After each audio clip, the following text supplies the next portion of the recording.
Hey guys, it is Hart, today I have 3 prize pick player props I really like for tonight's NBA games. Going to be breaking them down, talking through them of why I like them, and all that good stuff in this video. So make sure to hit that like button and let's get into the 3 picks. If you guys play DraftKings NBA DFS, make sure to check out my slate breakdown for tonight's games. You can find that above in the link or link down below, or just on my channel. So make sure to check that video out, as that should be out right now. But yeah, the 3 picks I have for you guys today. The first one's going to be the over here on Jimmy Butler, fantasy score of 40.5. Now, if you look at the chart, he's only hit it in the 3 out of the past 5. Obviously, okay, not the best. But the reason why I like Jimmy to step up here is just due to the fact that they are going to be missing Kyle Lowry, and there's a good chance that Victor Oladipo doesn't play. So these starters should be in line for huge minutes.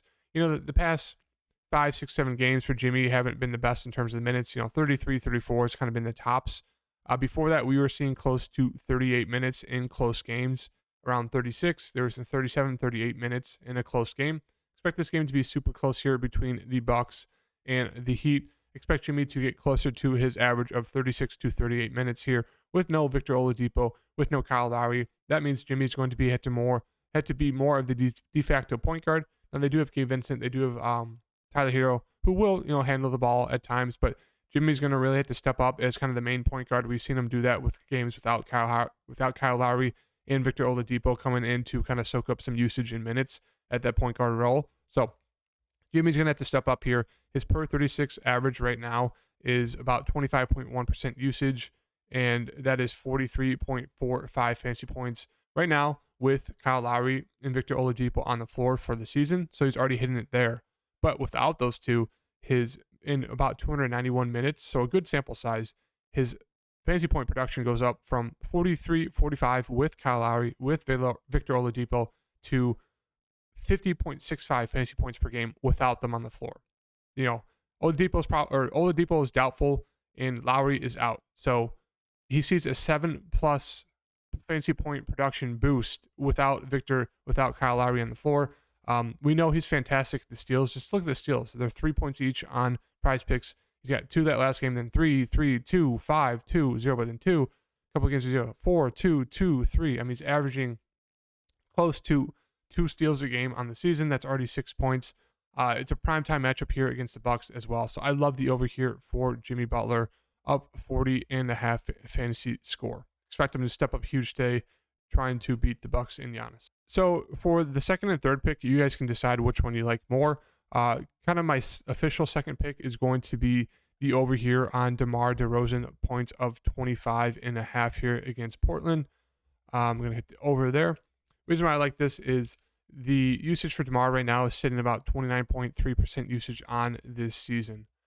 We get a good matchup here. We have a 4.5 point spread. The Bulls are favored, so it should be a close game. Should be a pretty high scoring game as well. 234.5 game total as well. It's minus 130 on DraftKings Sportsbook to hit. And as we can see, DeMar DeRozan plays a ton of minutes. 38, 36, 35, 35, 40, 37, 38.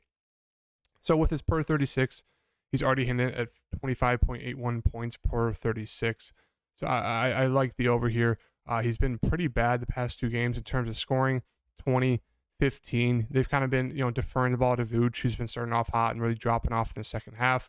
But yeah, I love the over here. As we saw that streak about a week and a half ago, he went 1, 2, 3, 4, 5 games in a row of hitting the over here. Expect him to bounce back here in a very, very solid spot against Portland here. They have really no defenders. I mean, you could say Jeremy Grant, but Portland's really mismatched against the Bulls just because they have very small guards. You have Dame. You have Anthony Simons, you have Josh Hart. All those guys are like 6'4" or less. That's going to be absolute one-on-one barbecue chicken for DeMar DeRozan here at 25.5 points. I mean, they're going to switch off everyone. Eubanks, there's huge mismatches everywhere with people. They're going to have to try to guard Vooch. They're going to have to try Zach, DeMar. Really like the ability for DeMar to get a ton of one-on-one situations here.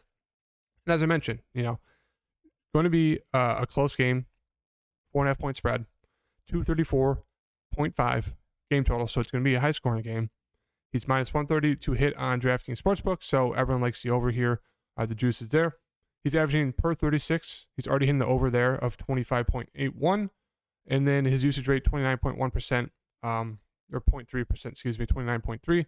He's very involved in the offense. They're going to win this game. I expect DeMar to step up here after 2 bad games here. I expect him to get back into the swing of things. Wouldn't be surprised if he goes for like 35, closer to 40 in this spot here. Against Portland, great matchup for him. So love the over on DeMar. And a third one I have, either you can pair with these two or you can replace it with one of them, is going to be the over here, the first half over of DeAndre Ayton's points.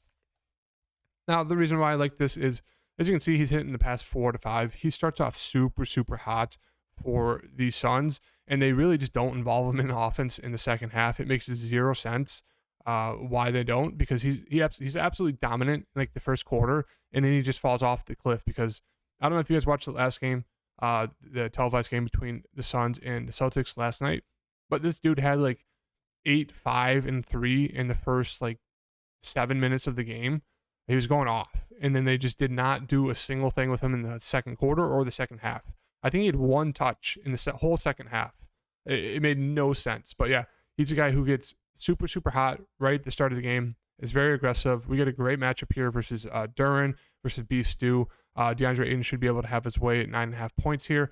And there's a possibility that Chris Paul might not play, which boosts the production of DeAndre Ayton. He already leads the team in terms of usage. That goes up even more without Chris Paul if he doesn't play for some reason.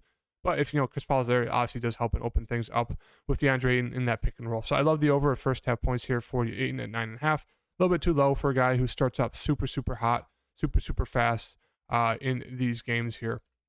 So yeah, those are the 3 picks. As I said, the official ones for this video are going to be the over of Jimmy, over DeMar. But I do really like the Ayton as well. So you can pair all 3 of them together if you want.